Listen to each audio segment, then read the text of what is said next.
안녕하세요. 해외 사연 튜브에서 사연을 읽어드리는 혜연 DJ입니다. 따뜻한 관심 부탁드릴게요. 여기 한 유럽 과학자의 놀라운 이야기가 있습니다. 그녀는 자신이 알고 있다고 생각했던 모든 것이 뒤집히는 경험을 하게 됩니다. 한국으로 향하는 비행기에 올랐을 때 이 외국인 여성은 자신이 무엇을 기대해야 할지 전혀 몰랐습니다. 그녀의 머릿속에는 한국에 대한 애매모호한 이미지들만이 가득했죠. 하지만 그녀가 마주하게 될 현실은 그녀의 예상을 완전히 뛰어넘는 것이었습니다. 도착하자마자 한국의 어떤 곳에 가보더니 그녀는 충격적인 발견을 하게 됩니다. 그녀는 의문을 품기 시작합니다. 하지만 이것은 시작에 불과했습니다. 린네아가 더 깊이 파고들수록 그녀는 점점 더 당혹스러운 진실들과 마주하게 되었다는데요. 과연 린네아는 이 예상치 못한 현실을 받아들일 수 있을까요? 그리고 그녀가 발견한 놀라운 진실은 무엇일까요? 저는 스웨덴 출신의 환경과학자 린네아 비오른손입니다. 저는 항상 제가 사물을 편견 없이 바라본다고 자부해왔어요.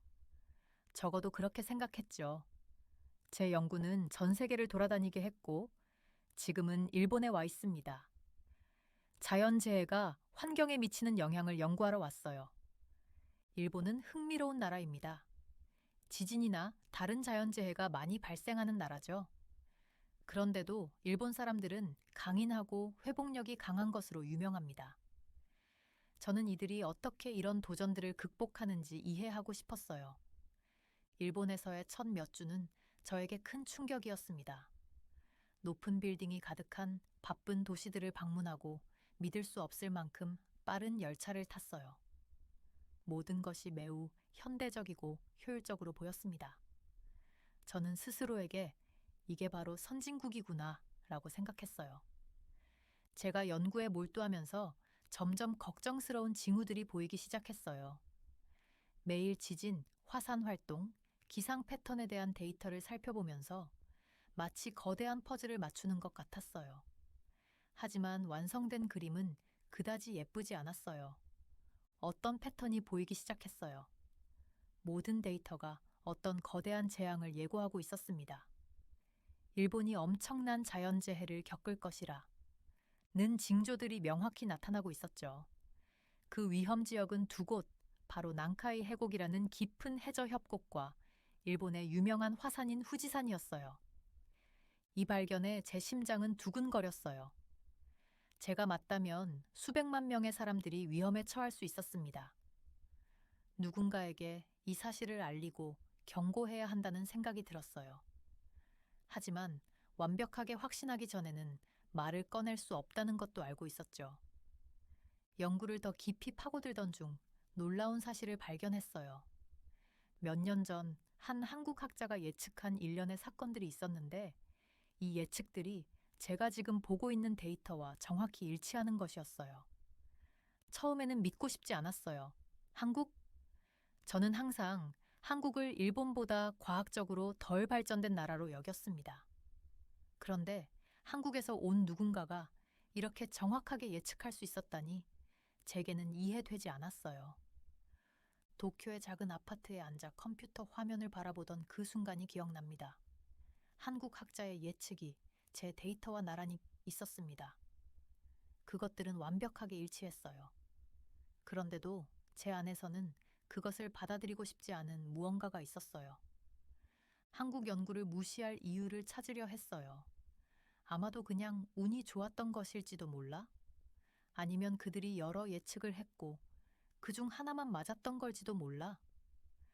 저는 한국 학자가 틀렸다는 것을 증명하기 위해 몇 시간을 보냈어요.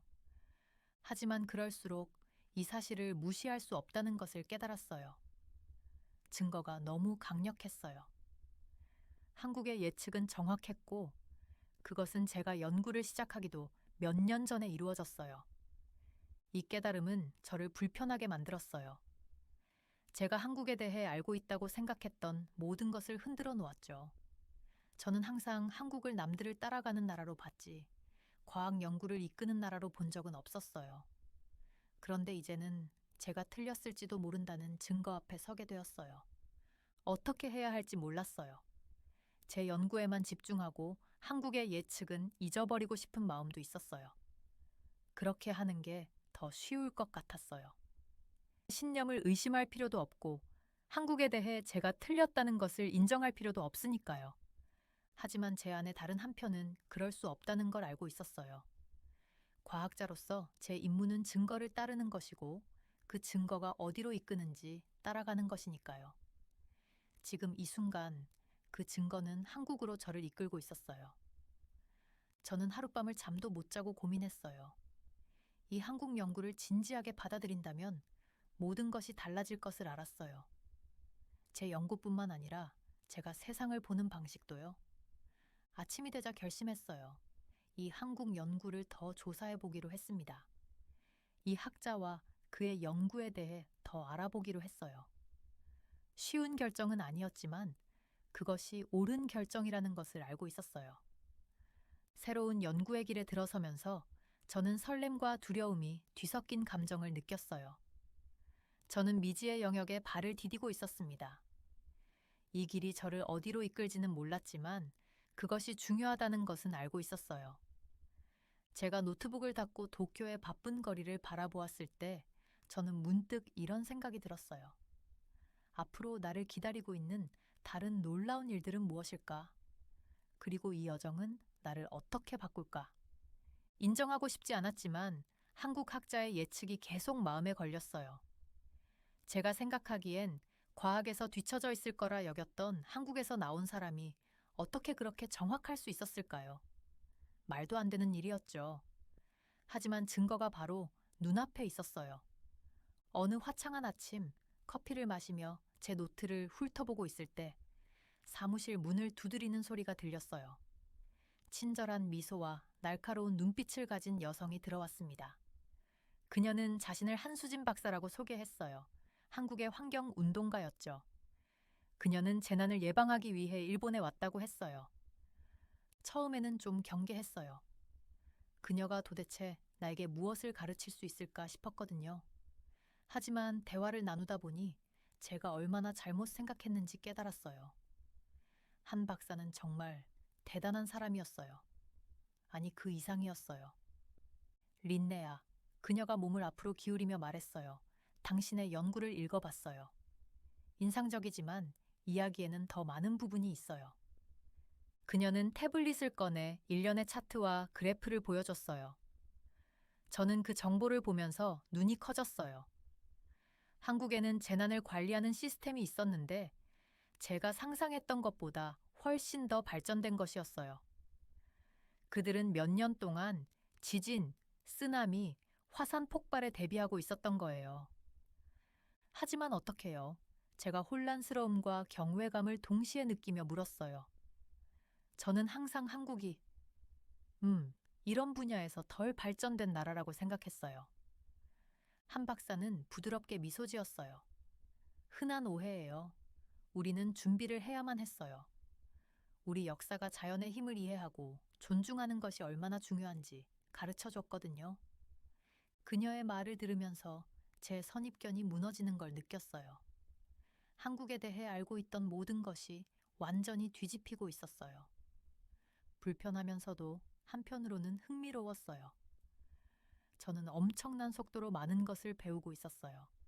한국에 와보는 게 어때요? 한 박사가 제안했어요. 우리가 어떻게 이런 위협에 대비하고 있는지 직접 보세요. 당신의 일본 연구에도 도움이 될 거예요. 저는 망설였어요. 한국에 간다고요? 그런 생각은 해본 적이 없었거든요. 하지만 제 안에 과학자가 호기심을 느끼고 있었어요. 한 박사의 말이 사실이라면 제 연구에 있어 모든 것을 바꿀 수 있을지도 몰랐어요. 저 생각해 볼게요. 제가 당장 결정을 내리기에는 준비가 안 된 상태로 대답했어요. 하지만 그 후 며칠 동안 그 생각이 머릿속에서 떠나질 않았어요. 한 박사가 보여준 데이터는 설득력이 있었어요. 그리고 제 연구가 제시한 것처럼 일본이 정말 대규모 재난에 직면하고 있다면 모든 가능한 해결책을 살펴봐야 하지 않을까요? 마침내 일주일간의 내적 갈등 끝에 결정을 내렸어요. 한국에 가기로 했어요. 쉽지 않은 선택이었어요. 제 안전지대를 벗어나는 일이었고, 제가 알고 있던 모든 것을 도전하는 일이었어요. 하지만 과학이란 원래 그런 거잖아요. 한 박사에게 전화를 걸어 한국에 가겠다고 말했어요. 그녀는 기뻐했지만 놀라지 않았어요. 마치 제가 이 결정을 내릴 거라는 걸 처음부터 알고 있었던 것처럼요. 짐을 싸면서 여러 가지 감정이 교차했어요. 설렘은 물론이었지만 긴장감도 있었어요. 한국에서는 무엇을 발견하게 될까요? 한 박사가 말한 것처럼 정말 그렇게 발전된 모습을 보게 될까요? 아니면 제가 원래 믿었던 것들이 확인될까요? 출발 전날 밤, 저는 호텔 침대에 앉아 도쿄의 스카이라인을 바라봤어요. 일본은 저에게 익숙한 곳이 되었고 거의 제2의 고향처럼 느껴졌어요. 이제 그곳을 떠나 제가 항상 무시해왔던 나라로 가게 되었어요. 할 수 있어, 린네야. 스스로에게 말했어요. 그냥 또 다른 연구 여행일 뿐이야. 하지만 속으로는 이 여행이 그 이상의 의미를 지닌다는 걸 알고 있었어요. 이번 여행은 제 연구뿐만 아니라 제 신념, 어쩌면 저 자신까지도 바꿀 수 있을 거라는 생각이 들었어요. 다음 날 아침, 저는 서울로 가는 비행기에 탑승하면서 깊은 숨을 내쉬었어요. 이제 시작이었어요. 저는 국경을 넘는 것뿐만 아니라 제 사고방식의 경계도 넘고 있었어요. 비행기가 이륙하면서 일본이 구름 아래로 사라지는 모습을 지켜봤어요. 다시 구름이 걷히면 무엇을 보게 될까요? 제 선입견에 부합하는 한국일까요? 아니면 저를 놀라게 할 새로운 한국일까요? 무엇이 저를 기다리고 있을지는 몰랐지만 알아볼 준비는 되어 있었어요. 결국 과학이란 그런 거잖아요. 우리의 가정을 도전하고 진리를 탐구하는 것, 그 진리가 어디로 우리를 이끌든 가네요. 비행기가 한국을 향해 날아오르면서 설렘이 밀려왔어요. 무슨 일이 일어나든 이건 분명 하나의 모험이 될 거였어요. 그리고 누가 알겠어요? 어쩌면 한국뿐만 아니라 제 자신에 대해서도 무언가를 배우게 될지도 모르죠. 좌석 벨트 표시등이 꺼지자 저는 비행에 집중했어요. 한국이여, 내가 간다. 준비됐든 아니든. 비행기에서 내리자마자 서울이 마치 다른 세상처럼 느껴졌어요. 공항이 너무 깨끗하고 현대적이어서 내가 한국에 대해 잘못 생각했던 건 아닐까라는 생각이 들었어요. 크게 심호흡을 하고 내가 여기 왜 왔는지 다시 한번 되새겼죠. 바로 한국이 자연재해에 어떻게 대비하는지 배우기 위해서였어요. 한 박사님께서 따뜻한 미소로 저를 공항에서 맞아주셨어요. 한국에 온 걸 환영해요, 린네야 라고 말씀하시며 눈이 번쩍 뜨일 경험을 할 준비가 되었길 바래요 라고 하셨어요. 저는 긴장한 티를 내지 않으려고 고개를 끄덕이며 배울 준비가 되었어요 라고 대답했어요. 우리의 첫 번째 목적지는 한국 기상청이었어요. 건물 자체도 인상적이었지만 정말 놀라운 건 그 내부였어요. 강력한 컴퓨터들이 줄지어 서 있었고 전국에서 수집된 데이터를 처리하고 있었죠. 화면에는 실시간으로 날씨 패턴, 지진 활동, 해류에 관한 정보가 표시되고 있었어요. 정말 대단하네요. 라고 저도 모르게 눈이 휘둥그레지며 말했어요. 한국이 이런 기술을 가지고 있을 줄은 전혀 몰랐어요. 한 박사님께서 미소 지으시며 많은 사람들이 그렇죠. 우리가 최근 몇 년 동안 많이 발전했어요. 라고 하셨어요. 우리가 시설을 둘러보는 동안 저는 자신의 일에 열정적인 한국 과학자들을 만났어요. 그들은 고급 컴퓨터 모델을 사용해 몇 주 전부터 자연재해를 예측하는 방법을 보여줬어요. 그들의 지식과 헌신에 감탄하지 않을 수 없었어요. 그런데 이 정보를 대중에게는 어떻게 전달하죠? 라고 물었어요. 그때 한 박사님이 저를 한 지역 학교로 데려가셨어요. 우리는 아이들이 지진 대피 훈련을 연습하는 모습을 지켜봤어요. 아이들은 신속하고 침착하게 안전한 곳으로 이동했죠. 가장 어린 아이들조차도 정확히 어떻게 해야 할지 알고 있었어요. 우리네온 어릴 때부터 재난대비 교육을 시작해요 라고 한 박사님께서 설명하셨어요. 이제는 우리 문화의 일부가 되었죠. 저는 이곳이 제가 예상했던 것과 얼마나 다른지 생각하게 되었어요. 저는 항상 한국이 과학과 기술 면에서 뒤처져 있다고 생각했었어요. 하지만 지금 제가 유럽의 여러 나라들에서 봤던 것보다 더 발전된 것들을 여기서 보고 있었어요. 며칠이 지나면서 저는 제 고정관념에 도전하는 사람들을 더 많이 만났어요. 예를 들어 김씨라는 분은 지역사회 지도자로서 정기적인 재난 대비 회의를 조직하고 있었어요. 그리고 박 씨라는 정부 공무원은 해안 지역의 대피 계획을 개선하기 위해 끊임없이 노력하고 있었죠. 하지만 모든 일이 순탄하지만은 않았어요. 제가 만난 몇몇 한국 공무원들은 저를 의심스러운 눈으로 바라봤어요. 그들은 제가 일본에서 한 연구에 대해 들었고, 제가 신뢰할 수 있는 사람인지 궁금해 했어요. 왜 우리가 당신에게 우리의 지식을 공유해야 하죠? 라고 한 엄격한 표정의 남자가 회의 중에 물었어요. 당신이 그 지식을 우리에게 불리하게 사용할지 어떻게 알죠? 저는 얼굴이 화끈거리는 것을 느꼈어요. 제가 한국에 대해 편견을 가지고 있었던 것처럼 일부 한국인들도 저 같은 외국인에 대해 편견을 가지고 있다는 것을 깨달았죠. 한 박사님께서 저를 구해주셨어요. 린네아 씨는 배우고 돕기 위해 여기 온 거예요. 라고 단호하게 말씀하시며 자연재해는 국경을 따지지 않아요. 우리는 함께 일해야 해요. 라고 하셨어요. 그녀의 말이 방 안의 분위기를 조금 누그러뜨린 것 같았어요. 천천히 그 공무원들은 그들의 걱정과 더 나은 국가 간 협력에 대한 희망을 공유하기 시작했어요. 제가 더 많은 데이터를 수집하고 한국의 재난관리 접근법에 대해 더 많이 배울수록 제 속에 점점 커지는 불안감을 무시할 수 없었어요. 제가 보고 있는 모든 것이 일본이 직면한 위험에 대한 제 두려움을 확인시켜주고 있었어요. 하지만 동시에 일본이 한국으로부터 얼마나 많은 것을 배울 수 있는지도 보여주고 있었어요. 어느 저녁 한 박사님과 함께 데이터를 검토하던 중 며칠 동안 저를 괴롭히던 생각을 마침내 입 밖으로 꺼냈어요. 한 박사님, 제가 망설이며 말했어요. 일본이 정말 위험에 처한 것 같아요. 하지만 일본 사람들이 특히 한국으로부터 배워야 한다고 말하면 제 말을 들을지 모르겠어요. 한 박사님은 이해심 가득한 눈으로 저를 바라보셨어요. 쉽지는 않을 거예요. 라고 그녀도 동의하셨어요. 우리나라들 간에는 많은 역사가 있어요. 하지만 지구는 우리 인간의 갈등에 신경 쓰지 않아요. 우리는 생명을 구하고 싶다면 그런 갈등을 접어둬야 해요. 저는 고개를 끄덕이며 앞으로 다가올 과제의 무게를 느꼈어요. 일본으로 돌아가면 고집 센 공무원들에게 그들이 자주 의심스럽게 보는 나라로부터 조언을 들어야 한다고 설득해야 할 것을 알고 있었어요. 하지만 제가 만났던 헌신적인 사람들, 제가 본 첨단 기술과 신중한 계획들을 떠올리면서 희미하게나마 희망이 보였어요. 어쩌면 제가 이 두 나라를 하나로 묶어 공통의 위협에 맞서게 하는 다리가 될 수 있을지도 모른다는 생각이 들었어요.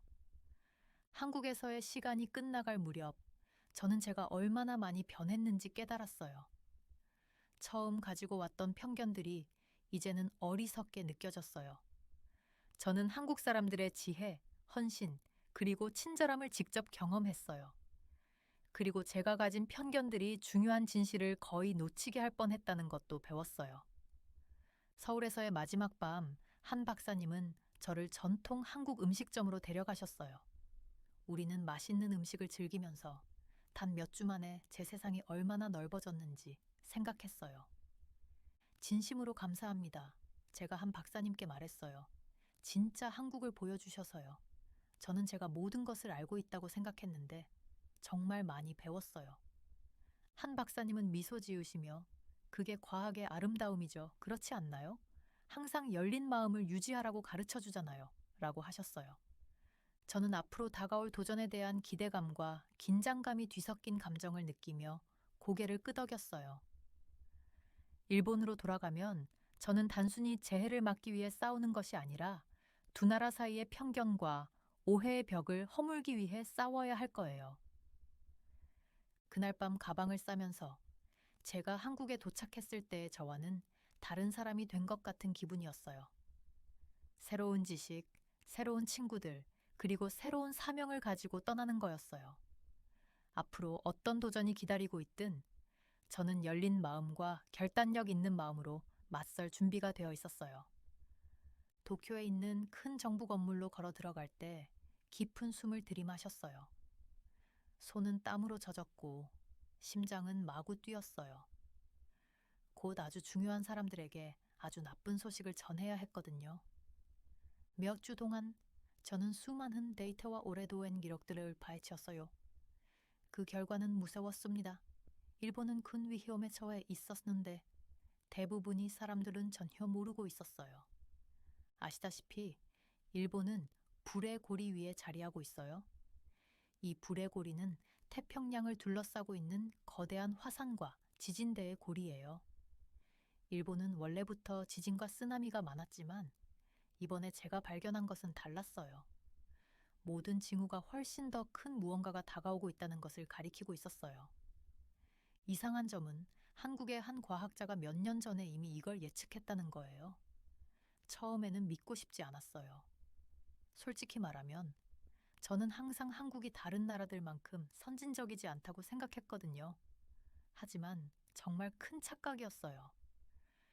고급스러운 회의실에서 기다리는 동안 한국에서 배운 모든 것을 떠올렸어요. 한국은 재난에 너무 잘 대비하고 있었어요. 계획도 있고 기술도 있고 사람들이 나쁜 일이 생기면 정확히 어떻게 행동해야 할지 알고 있었어요. 정말 인상 깊었어요. 마침내 일본의 관계자들이 들어왔어요. 약 10명 정도 됐는데 모두 어두운 정장을 입고 있었어요. 표정은 심각했고 약간 짜증이 난 듯했어요. 외국인이, 특히 한국에서 온 소식을 전하는 사람이 그들에게 무언가를 지시하는 걸 좋아하지 않는 것 같았어요. 저는 발표를 시작했어요. 차트와 지도를 보여주면서 일본의 데이터가 한국 과학자의 예측과 일치한다는 것을 설명했어요. 지금 당장 행동해야 합니다. 라고 말했어요. 사람들을 안전하게 지키기 위해 한국에 몇 가지 아이디어를 도입해야 합니다. 방안은 정말 조용해졌어요. 그러다가 한 남자가 입을 열었어요. 비오른손 씨. 그의 목소리는 차가웠어요. 지금 우리가 일본이 한국을 따라야 한다고 말씀하시는 건가요? 우리의 역사를 이해하고 계신가요? 제 얼굴이 뜨거워졌어요. 일본과 한국 사이에 문제가 있었다는 건 알고 있습니다. 라고 말했어요. 하지만 이건 생명을 구하는 문제입니다. 과학은 옛날의 논쟁에 신경 쓰지 않습니다. 또 다른 관계자가 앞으로 몸을 기울이며 말했어요. 그리고 당신의 데이터가 정확하다는 걸 어떻게 믿을 수 있죠? 혹시 이 한국인들에게 영향을 받은 건 아닌가요? 이제는 저도 화가 나기 시작했어요. 저는 과학자입니다. 라고 말하며 목소리를 최대한 안정시키려고 했어요. 저는 어디서 나온 사실이든 따릅니다. 그리고 그 사실들은 우리가 위험에 처해 있다는 것을 말해주고 있습니다. 그 다음 1시간 동안 그들은 제가 말한 모든 것을 꼬치꼬치 따졌어요. 제 방법, 데이터, 심지어 제 진실성까지 의심했어요. 정말 끔찍했어요. 저도 제 자신을 의심하기 시작했어요. 어쩌면 제가 틀렸을 수도 있어요. 어쩌면 한국의 정보를 너무 빨리 믿은 건 아닐까 생각했어요. 모든 게 다 끝났다고 생각했을 때 제 전화가 울렸어요.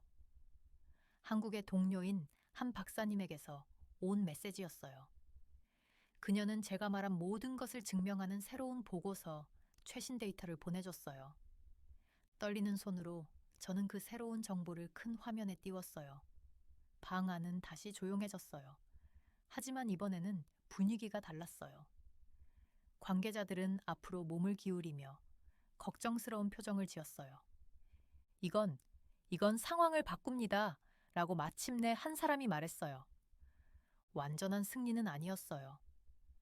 그들이 제가 제안한 모든 것을 하기로 동의하지는 않았지만 한국의 재난관리 전략 중 일부를 도입하기로 동의했어요. 그것도 시작이었어요. 건물을 나설 때 여러 감정이 교차했어요. 그들이 결국 제 말을 들어줘서 안심이 되기도 했지만 동시에 지쳤고 약간 두렵기도 했어요. 일본에 대한 위험은 여전히 매우 현실적이었어요. 우리가 경고 신호를 무시할 뻔했다는 생각이 들었어요. 모두 오래된 편견과 고집 때문이었어요. 저도 다른 사람들만큼이나 이런 점에 대해 죄책감을 느꼈어요. 제 자신의 편견 때문에 진실을 거의 놓칠 뻔했으니까요. 그날 밤 도쿄의 밝은 불빛을 바라보며 저는 스스로 다짐했어요. 일본과 한국을 하나로 묶기 위해 더 열심히 일하겠다고요. 자연의 힘에 맞설 때는 우리 모두가 함께 해야 하니까요. 전화기를 들고 한 박사님께 전화를 걸었어요. 감사합니다. 그녀가 전화를 받자마자 말했어요. 오늘 우리를 구해주셨어요. 아니에요. 그녀는 따뜻한 목소리로 대답했어요. 우리가 서로를 구한 거죠. 이게 이웃이 하는 일이잖아요. 전화를 끊으면서 오랫동안 느껴보지 못한 감정이 들었어요. 희망. 갈 길이 멀었지만 첫걸음을 내디뎠어요. 그리고 때로는 그게 가장 중요한 걸음이죠. 비행기에 앉아서 한국으로 돌아가는 중이었어요. 마음속에는 여러 가지 생각과 감정들이 얽혀 있었어요. 일본 관료들이 조금이나마 제 말을 들어줘서 다행이라는 생각이 들었지만 한편으로는 걱정도 됐어요. 그들이 동의한 조치들이 과연 충분할까?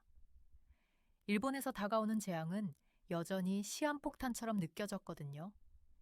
비행기가 서울에 착륙하자 저도 모르게 미소가 지어졌어요. 몇 주 전만 해도 여기 오는 걸 회의적으로 생각했는데 지금은 거의 집에 돌아온 것 같은 기분이 들었어요. 공항의 익숙한 모습과 소리가 저를 반겨주었고 제 시선이 얼마나 바뀌었는지 깨달았어요. 도착 게이트에서 한 박사님이 저를 기다리고 계셨어요. 일본에서의 긴장된 회의들 후에 따뜻한 미소로 맞아주는 그녀의 얼굴이 정말 반가웠어요. 돌아오셨군요, 리니아.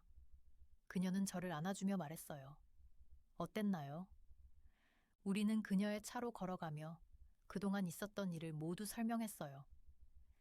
일본 관료들의 저항, 제 연구에 대한 그들의 의심, 그리고 결국 얻어낸 작은 승리까지요. 한 박사님은 끄덕이며 차분히 제 이야기를 들어주셨어요. 정말 잘하셨어요. 그녀는 서울의 바쁜 거리를 달리며 말했어요. 변화는 하루아침에 일어나는 게 아니에요. 특히 오랜 경쟁과 편견이 얽혀 있는 경우에는 더더욱 그렇죠. 그녀의 말을 듣고 제 자신의 여정에 대해 생각하게 됐어요. 저는 한국이 제가 일했던 다른 나라들보다 덜 발전했다고 생각하면서 이곳에 왔어요. 그런데 이제는 제가 얼마나 잘못 생각했는지 믿기지가 않았어요. 며칠 동안 저는 한국 연구팀과 함께 다시 일에 몰두했어요. 새로운 발견을 할 때마다 또는 잠재적인 해결책을 생각해낼 때마다 그들의 창의성과 헌신에 감탄했어요. 저를 놀라게 한 건 단지 그들의 과학적 지식이 아니라 종종 그들에게 비우호적이었던 나라를 돕고자 하는 그들의 의지였어요. 어느 저녁 늦게까지 실험실에서 일하다가 마침내 제가 궁금했던 질문을 꺼냈어요. 왜 여러분은 일본을 그렇게 도우려고 하세요? 그동안 두 나라 사이에 있었던 일들을 생각하면 방안이 잠시 조용해졌어요. 그러다 젊은 연구원 중 한 명인 민준이 입을 열었어요. 그게 옳은 일이니까요. 그는 단순히 말했어요. 자연재해는 국경이나 역사를 따지지 않잖아요. 우리가 생명을 구할 수 있다면 그렇게 해야 해요. 그의 말이 저에게 깊이 와닿았어요. 저는 정치와 옛날 편견에 사로잡혀 있었던 반면 이 과학자들은 진정 중요한 것에 집중하고 있었던 거예요. 생명을 구하는 것 말이죠. 그날 밤 아파트로 돌아가는 길에 저는 새로운 눈으로 한국을 바라보았어요. 북적거리는 거리, 오래된 건물과 새로운 건물의 조화, 길거리 음식의 냄새, 이 모든 것이 더 생동감 있게 느껴졌어요. 제 선입견 때문에 이 모든 것을 놓칠 뻔했다는 생각이 들었어요. 그리고 일본에 대해, 그리고 위험에 처할 수도 있는 그곳의 사람들에 대해서도 생각하게 되었어요. 다가오는 재앙의 생각이 여전히 두려웠지만 이제는 그 문제에 대해 뭔가를 해야겠다는 결심이 더 강해졌어요. 다음 날 아침, 저는 분명한 목적을 가지고 일어났어요. 일본과 한국 사이의 간극을 메우기 위해 제가 할 수 있는 모든 것을 하기로 했어요. 그 일이 쉽지 않을 거라는 건 알았어요.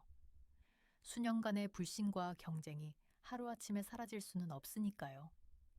하지만 우리가 함께 일할 수 있다면 수백만 명의 생명을 구할 수 있을지도 모른다. 는 생각이 들었어요. 저는 한국에서 배운 것들을 일본의 제 연락처들에게 공유하기 시작했어요. 여전히 저항하는 사람들도 있었지만 협력의 가치를 조금씩 알아보기 시작한 사람들도 있었어요. 천천히지만 확실히 우리는 진전을 이루고 있었어요. 한국 팀과 함께 일하는 것은 단순한 일이 아닌 사명이 되었어요. 매일매일 새로운 것을 배웠어요. 단지 과학에 관한 것만이 아니라 문화, 역사, 그리고 더 큰 선을 위해 차이를 극복하는 힘에 대해 배우게 되었어요. 몇 주가 지나면서 작은 변화들이 일어나기 시작했어요. 더 많은 일본 과학자들이 협력하기 위해 한국으로 오고 있었고, 한국의 전문가들은 그들의 지식을 나누기 위해 일본으로 초대받고 있었어요. 완벽하진 않았고 여전히 많은 장애물이 있었지만 시작이었어요. 어느 날 실험실을 떠나려는데 한 박사님이 저를 불렀어요. 리니아, 그녀는 말했어요. 당신의 연구가 우리에게 얼마나 큰 의미였는지 알아주셨으면 해요. 당신은 우리나라들 사이에 진정한 다리가 되었어요. 그녀의 칭찬에 제 얼굴이 빨개지는 걸 느꼈어요. 여기서 정말 많은 것을 배웠어요. 제가 말했어요. 저는 모든 것을 안다고 생각하고 왔지만 한국에서 항상 배울 것이 있다는 걸 알게 되었어요. 그날 저녁 집으로 걸어가면서 제가 얼마나 변했는지 생각했어요. 처음 일본에 도착했을 때 한국에 대해 의심을 가졌던 리니아는 이제 다른 사람처럼 느껴졌어요. 저는 과학적 지식을 찾으러 왔지만 그 이상을 찾았어요. 한 나라와 그 국민에 대한 새로운 존경심, 제 자신의 편견에 대한 깊은 이해, 그리고 새로운 목적의식을 찾았어요. 앞으로의 도전은 여전히 엄청났어요. 일본에 대한 위협은 현실이었고 해야 할 일이 너무 많았어요. 하지만 처음으로 저는 진정한 희망을 느꼈어요. 함께라면 우리는 차이를 만들어낼 수 있을지도 몰라요. 그날 밤 서울의 스카이라인을 바라보며 저는 스스로에게 다짐했어요. 어떤 일이 있더라도 다시는 편견이 저를 진실에서 멀어지게 하지 않겠다고요. 한국에서 배운 교훈들은 제 일과 삶에서 저를 영원히 이끌어줄 거예요. 다시 연구에 몰두하며 굳은 결의를 다졌어요. 아직 할 일이 많이 남아 있었지만 이제 저는 혼자가 아니라는 걸 알았어요. 한때 제가 무시했던 한국이 이 중요한 싸움에서 제 파트너가 되었어요. 그리고 함께라면 우리가 상상했던 것보다 더 강해질 수 있다는 걸 알았어요. 비행기에서 내려 도쿄의 공항에 첫 발을 디뎠을 때 나는 깊은 숨을 내쉬었어요. 뭔가 달라진 것 같았어요. 마치 이제는 알고 있는 것들의 무게가 공기 속에 스며들어 있는 듯한 느낌이었죠. 한국에서의 시간은 제가 예상치 못한 방식으로 저를 변화시켰어요. 공항을 걸어가면서 예전에는 눈치채지 못했던 것들이 눈에 들어왔어요. 내진 설계된 건물들, 여기저기 붙어 있는 대피도, 이 모든 것들이 이제는 너무나 익숙하게 느껴졌어요. 한국에서 봤던 것들의 흔적이었죠. 돌아오신 걸 환영합니다. 비욘손 박사님. 일본인 동료인 다나카 박사가 인사를 건넸어요. 한국 여행은 어땠나요?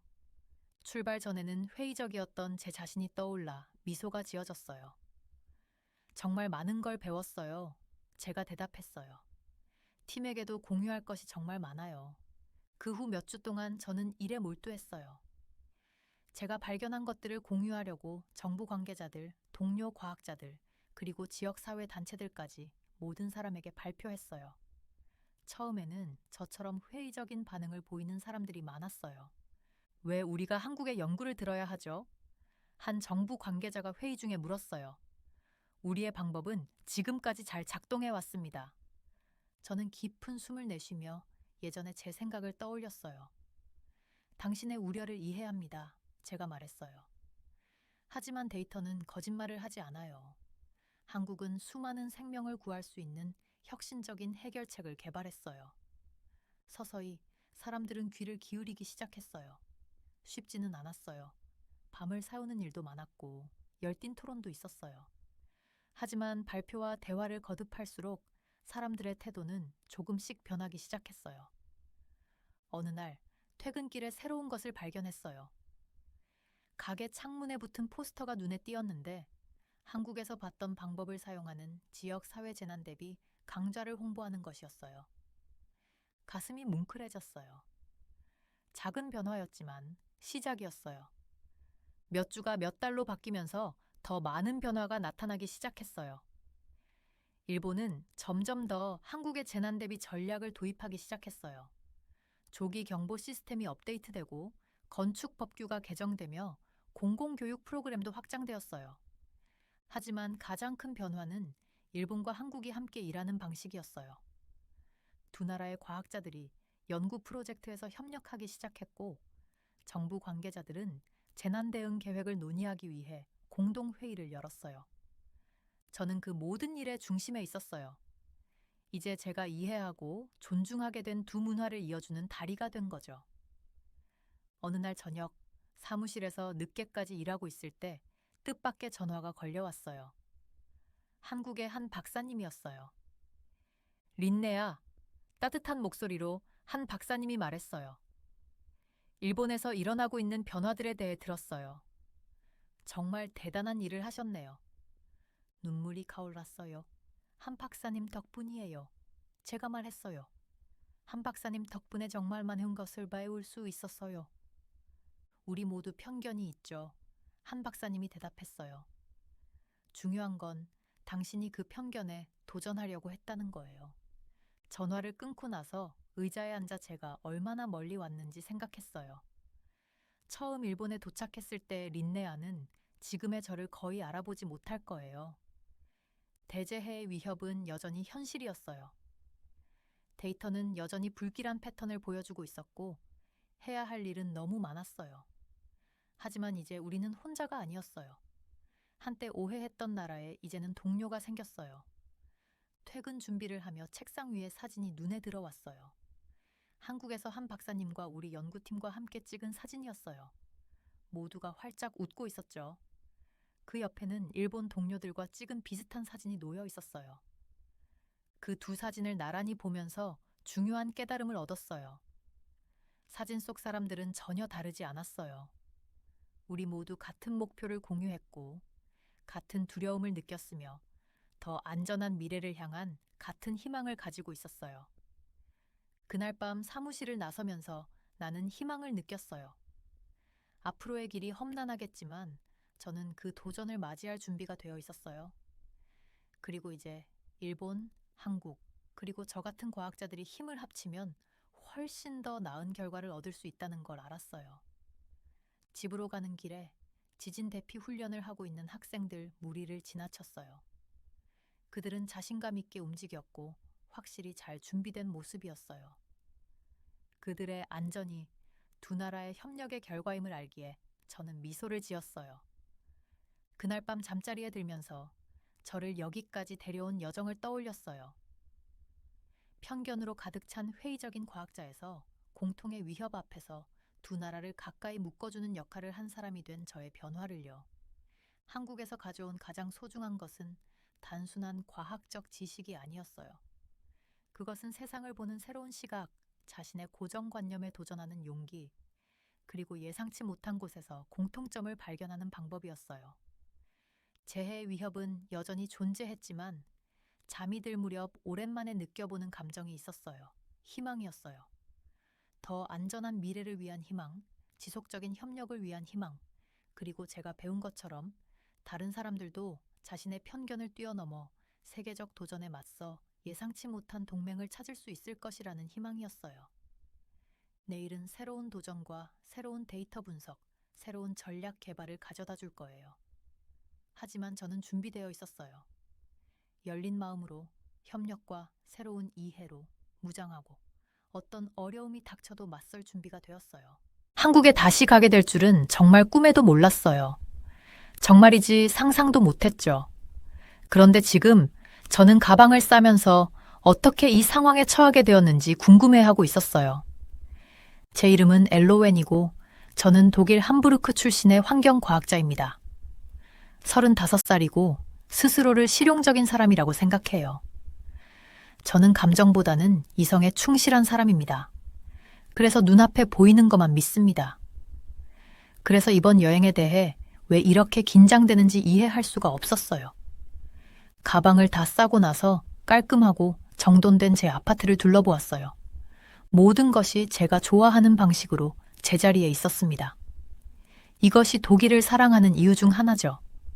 우리는 규칙이 있고 그것을 따릅니다. 그게 삶을 더 쉽게 만들어주잖아요. 창가로 다가가서 아래 거리의 모습을 내려다봤어요. 붉은 벽돌과 뾰족한 지붕을 가진 오래된 건물들이 저를 바라보고 있었어요. 수백 년 동안 그 자리에 서 있었던 독일 자체처럼 견고하고 믿음직한 건물들이죠. 그동안 제 이웃들은 서로 예의 바르게 고개를 끄덕이며 지나가고 있었어요. 웃거나 크게 웃는 사람은 없었죠. 그게 우리의 방식입니다. 우리는 진지한 사람들이고 그걸 좋아해요. 창가에서 돌아서며 한숨을 쉬었어요. 부모님께 내일 비행기 일정을 상기시켜 드릴 시간이었어요. 전화를 들어 번호를 눌렀습니다. 여보세요, 엘로웬. 어머니의 목소리가 들렸어요. 짐은 다 쌌니? 네, 엄마. 제가 말했어요. 엄마랑 아빠도 준비 다 하셨는지 확인하려고 전화했어요. 물론이지. 그녀는 약간 기분 상한 듯 말했어요. 우리가 어린애인 줄 아니? 저는 눈을 굴렸어요. 제 부모님인 헬가와 클라우스는 60대이고 자신들만의 방식에 굳어 있었어요. 그들은 이 여행에 대해 저보다도 더 회의적이었어요. 알아요, 엄마. 제가 말했어요. 그냥 제가 좀 긴장해서 그래요. 글쎄, 왜 우리가 한국에 가야 하는지 모르겠어. 그녀는 투덜거렸어요. 독일에 있는 게 뭐가 나빠. 한숨을 쉬었어요. 우리는 이 대화를 이미 100번은 했어요. 일 때문이에요, 엄마. 제 한국 비즈니스 파트너 진이 서울에서 열리는 회의에 저를 초대했어요. 그리고 부모님도 같이 오면 좋을 것 같아서요. 휴가처럼요. 그녀는 말했어요. 한국에서 휴가라니. 거기서 뭐 할 건데? 이상한 음식 먹고 고층 건물 구경. 엄마, 저는 참을성을 유지하려고 노력하며 말했어요. 한국은 고층 건물만 있는 게 아니에요. 오랜 역사와 아름다운 자연도 있어요. 네가 그렇게 말하니 그렇겠지. 그녀는 별로 설득되지 않은 듯 말했어요. 곧 직접 보게 되겠지. 전화를 끊고 나서 소파에 몸을 던지고 눈을 감았어요. 부모님을 데리고 오는 게 왜 좋은 생각이라고 생각했을까요? 그들은 저보다도 한국에 대해 편견이 더 심했어요. 한국을 싫어하는 건 아니에요. 전에 한번 짧게 출장으로 다녀온 적이 있어요. 하지만 별로 인상 깊지 않았어요. 물론 기술이 뛰어나고 인터넷이 빠르긴 했지만 저에겐 영혼 없는 곳처럼 느껴졌어요. 역사가 없는 진정한 문화가 없는 거를요. 그게 공정하지 않다는 걸 알아요. 한국은 수천 년의 역사를 가진 나라니까요. 하지만 제가 기억하는 건 번쩍거리는 건물들과 정신없이 바쁘게 움직이는 사람들 뿐이었어요. 독일의 조용하고 질서 있는 생활과는 너무 달랐어요. 그리고 사람들의 행동 방식도요. 항상 고개를 숙이고 미소를 짓는데 진심이 아니더라도요. 독일에서는 우리가 생각하는 것을 말합니다. 행복하지 않으면 그렇다고 가장하지 않아요. 그게 더 정직하죠. 휴대전화로 진에게서 온 이메일을 봤어요. 그는 제 방문을 매우 기대하고 있었어요.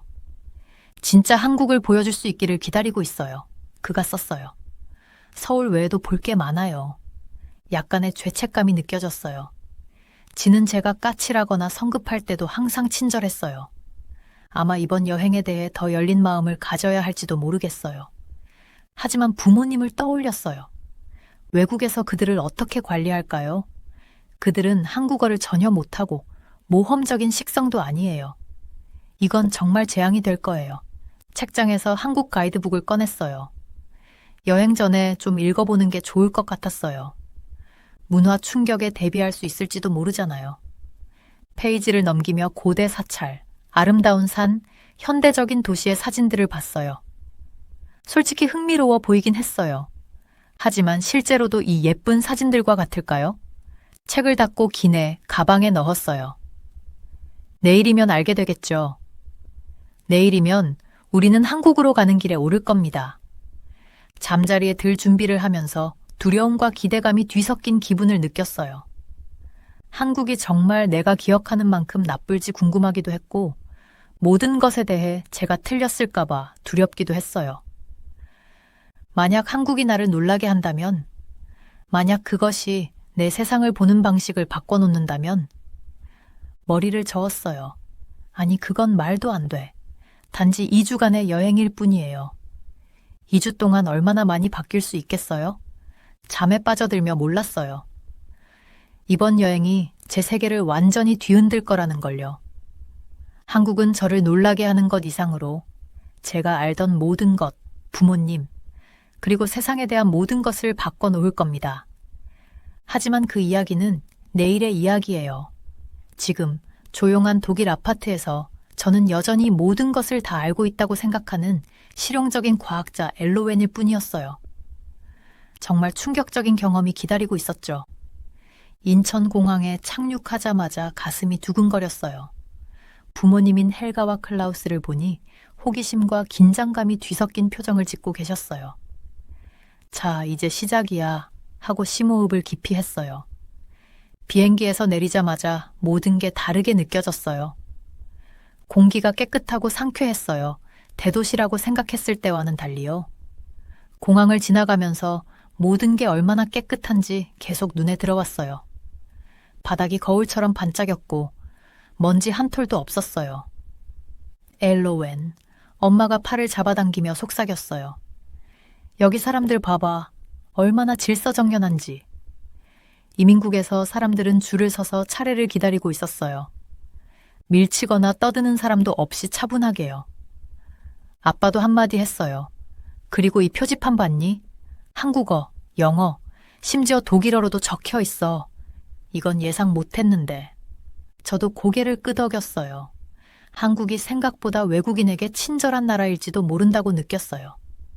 수화물을 찾을 때 모든 게 얼마나 빨리 움직이는지 눈에 띄었어요. 우리가 도착하자마자 지미 컨베이어 벨트에 나왔어요. 빨리빨리 진이 했던 말이 떠올랐어요.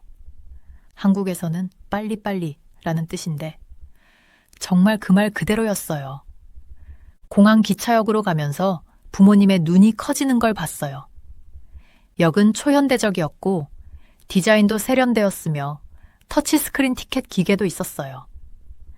기술에 항상 관심이 많은 아빠는 기계를 만져보지 않을 수 없었어요. 이거 봐! 아빠가 소리쳤어요.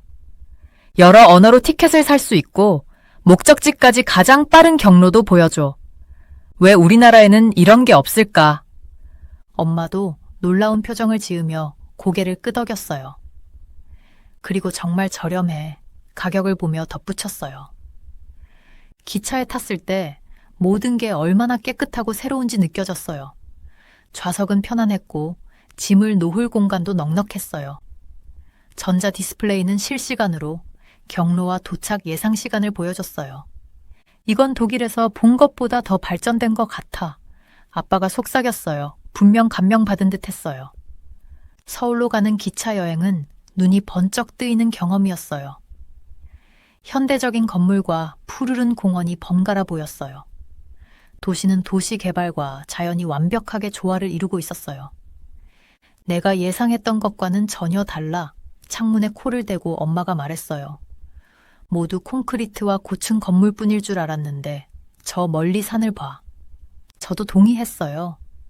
경치는 숨 막힐 정도로 아름다웠고 왜 제가 그렇게 부정적인 인식을 가지고 있었는지 궁금해졌어요.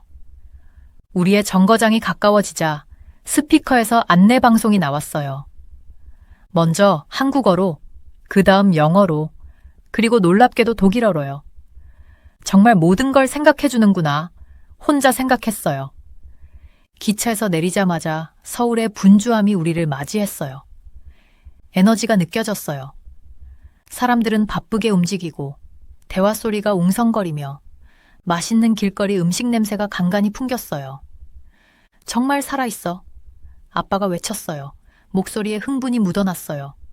부모님이 이미 선입견을 조금씩 내려놓고 있다는 걸 볼 수 있었어요. 호텔로 가는 길에 여러 언어로 된 표지판 덕분에 얼마나 쉽게 길을 찾을 수 있는지 감탄했어요. 거리도 깨끗했고 쓰레기통도 곳곳에 있었어요. 환경과학자로서 정말 감사했어요. 호텔에 도착하자 따뜻한 미소와 정중한 인사로 맞이해줬어요. 직원들은 훌륭한 영어 실력을 가지고 있어 부모님이 바로 편안해졌어요. 우리의 방은 현대적인 시설과 전통적인 한국 요소가 완벽하게 조화된 곳이었어요. 엘로웬, 이것 봐. 엄마가 세련된 주전자를 가리키며 말했어요. 우리를 위해 특별한 차 세트를 준비해줬어. 정말 세심하네. 우리가 자리 잡고 있을 때 진에게서 메시지가 왔어요. 진과 민지가 1시간 후에 저녁 식사 약속을 잡았어요. 부모님의 얼굴에 잠시 긴장감이 스쳤어요. 걱정 마세요. 안심시키며 말했어요. 진과 민지는 정말 좋은 사람들이에요. 분명 좋아하실 거예요. 우리는 옷을 갈아입고 호텔 로비로 내려갔어요. 거리로 나서자 저녁 공기가 한국 음식의 맛있는 향기로 가득했어요. 배가 꼬르륵 소리를 냈어요. 진과 민지는 근처 식당에서 우리를 기다리고 있었어요. 따뜻한 미소와 정중한 인사로 우리를 맞이했어요. 부모님이 살짝 당황한 듯 했지만 진과 민지의 친절함 덕분에 곧 편안해졌어요. 낮은 테이블에 앉으면서 부모님은 호기심 가득한 눈으로 주위를 둘러봤어요. 식당은 전통과 현대적인 디자인이 아름답게 어우러져 있었어요. 민지가 부모님의 관심을 눈치채고 한국 식사 문화에 대해 설명하기 시작했어요. 한국에서는 음식을 나누는 것이 유대감을 형성하는 방법이에요. 다양한 요리가 우리 테이블에 놓여졌어요. 함께 먹는 것이 사람들을 더 가깝게 만든다고 믿어요. 부모님이 각 요리를 조심스럽게 맛보는 모습을 지켜봤어요. 처음에는 망설임이 가득하던 표정이 점점 기쁨으로 바뀌는 걸 보며 안심이 되었어요. 특히 까다로운 입맛을 가진 아빠는 불고기를 특히 좋아했어요. 이건 정말 놀라운데 마리네이드한 소고기를 또 한 조각 집어들며 외쳤어요. 이런 맛은 처음이야.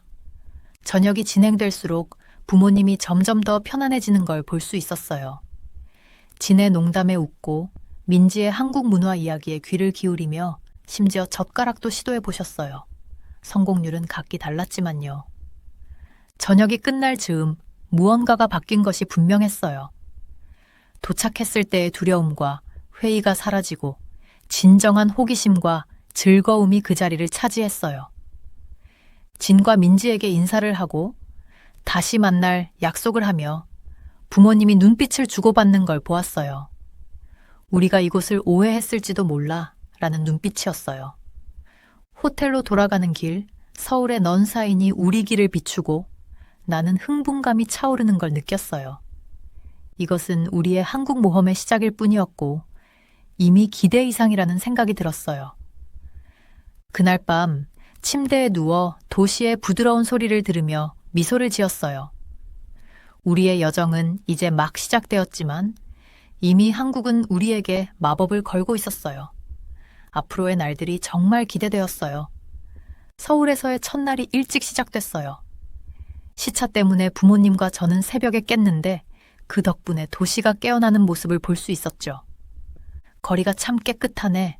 엄마가 호텔 창문을 통해 바깥을 내다보며 말씀하셨어요. 엄마 말씀이 맞았어요. 이른 아침인데도 보도는 깨끗했어요.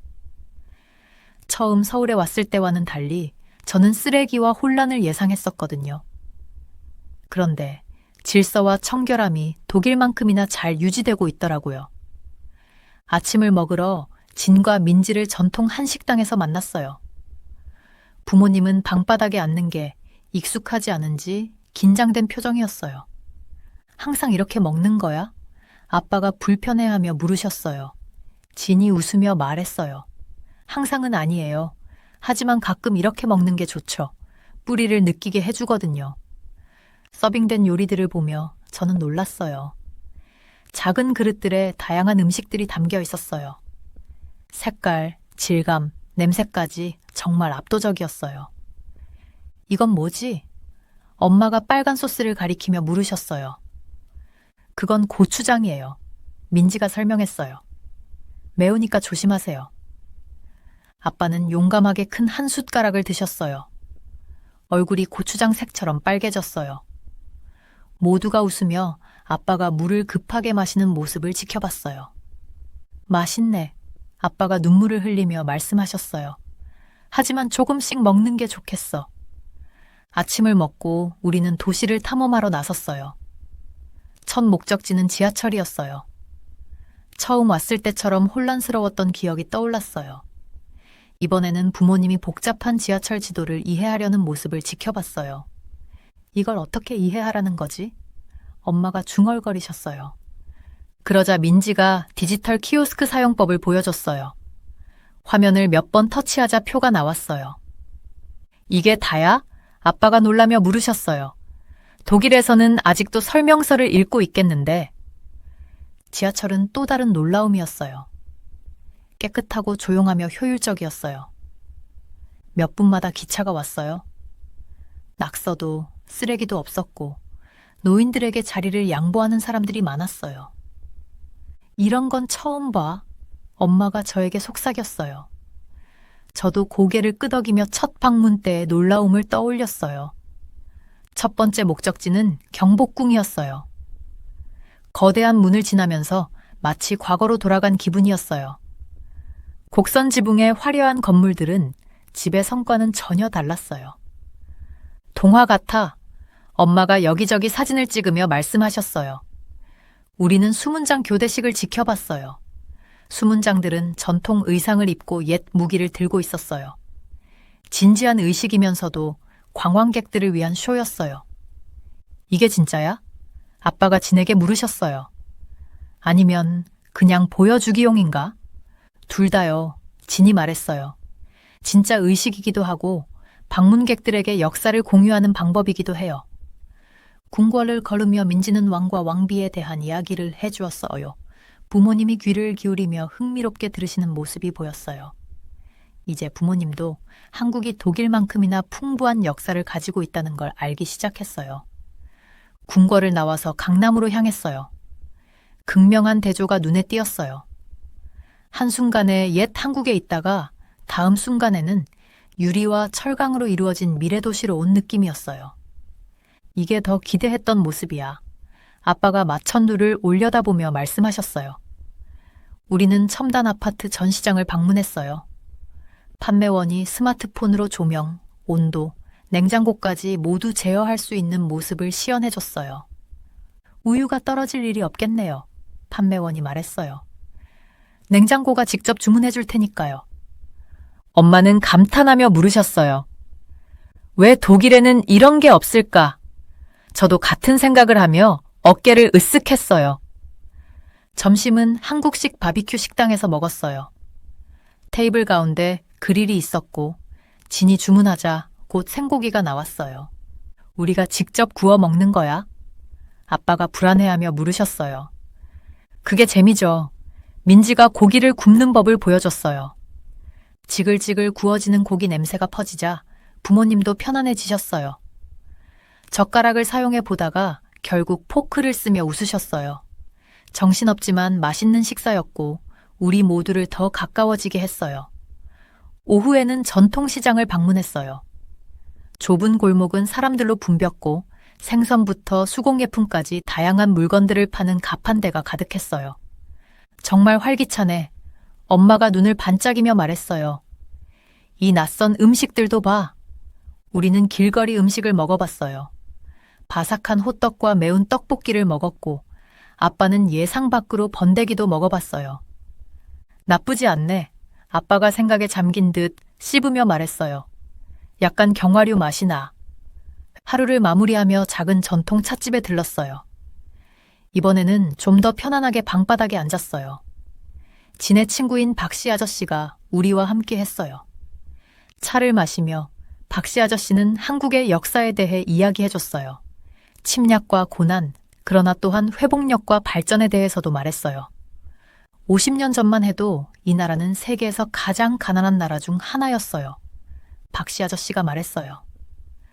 지금은 보세요. 여기까지 오기 위해 열심히 일했죠.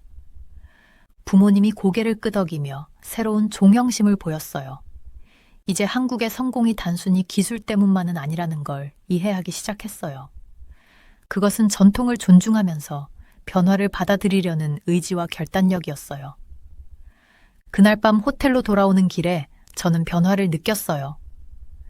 부모님은 조용했지만 그것은 문화 충격의 불편한 침묵이 아니었어요. 새로운 아이디어를 받아들이고 오래된 가정을 재고하는 사람들의 침묵이었어요. 엘로웬, 있잖아. 아빠가 방에 도착하자 말씀하셨어요. 우리가 이곳에 대해 잘못 생각했던 것 같아. 저는 미소 지었어요. 첫날인데도 벌써 한국이 부모님께 매력을 발휘하고 있었어요. 나머지 여행에서 어떤 일들이 일어날지 기대됐어요. 한국에서의 여행이 계속되면서 제 선입견이 하나씩 벗겨지는 느낌이었어요. 매일 새로운 놀라움과 교훈이 찾아왔죠.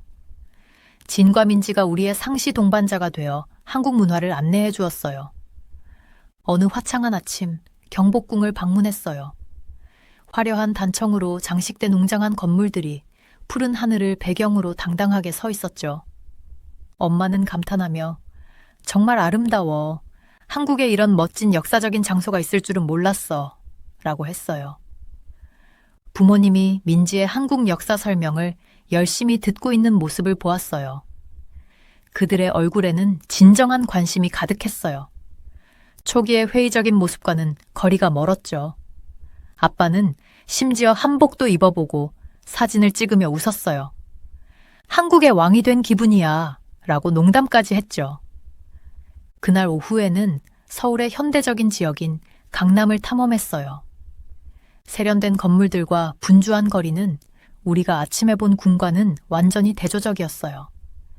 마치 시간 여행을 하는 것 같아 라고 혼잣말을 했어요. 지는 고개를 끄덕이며 그게 한국의 특별함이야. 우리는 과거를 포용하면서 미래로 달려가고 있어 라고 했어요. 그의 말이 마음에 남았어요. 저는 한국에 대해 너무 좁은 시각을 가지고 있었던 걸 깨달았죠. 기술의 반짝이는 표면만 보고 그 밑에 있는 문화의 깊이를 놓치고 있었던 거예요. 산책을 하면서 엄마가 민지와 한국 스킨케어에 대해 활발하게 대화하는 모습을 봤어요. 엘로웬, 한국인들이 10단계 스킨케어 루틴을 가지고 있다는 거 알았니? 엄마의 눈이 반짝였어요. 우리도 한번 해보자. 저도 미소를 지을 수밖에 없었어요.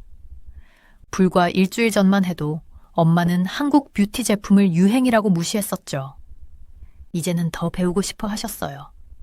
그날 저녁 우리는 처음으로 노래방을 경험했어요. 처음에는 부모님이 망설였죠. 우리는 노래를 못해. 아빠가 항변했어요. 하지만 곧 우리는 모두 노래를 부르며 한국어 가사를 엉망으로 발음하면서 웃었어요. 작고 넌 불빛이 비치는 그 방에서 저는 부모님의 새로운 면을 보았어요. 그들은 낯선 것을 열린 마음으로 받아들이고 있었어요. 그 모습을 보니 마음이 따뜻해졌어요. 다음 날은 새로운 모험이 기다리고 있었어요.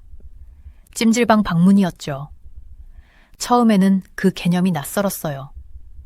우리가 낯선 사람들과 함께 목욕을 한다고? 엄마가 불안한 표정으로 물었어요. 하지만 따뜻한 온천에 몸을 담그고 다양한 사우나를 체험하면서 전에 경험해보지 못한 공동체 의식을 느꼈어요. 모든 연령대의 사람들이 모여서 대화하고 쉬고 함께 시간을 보내고 있었어요. 관광객들이 잘 보지 못하는 한국 일상생활의 한 단면을 엿볼 수 있었죠. 우리 집의 스파와는 완전히 다르네. 아빠가 공용구역에서 같은 옷을 입고 앉아있을 때 말했어요. 더 사회적이야. 저도 고개를 끄덕였어요.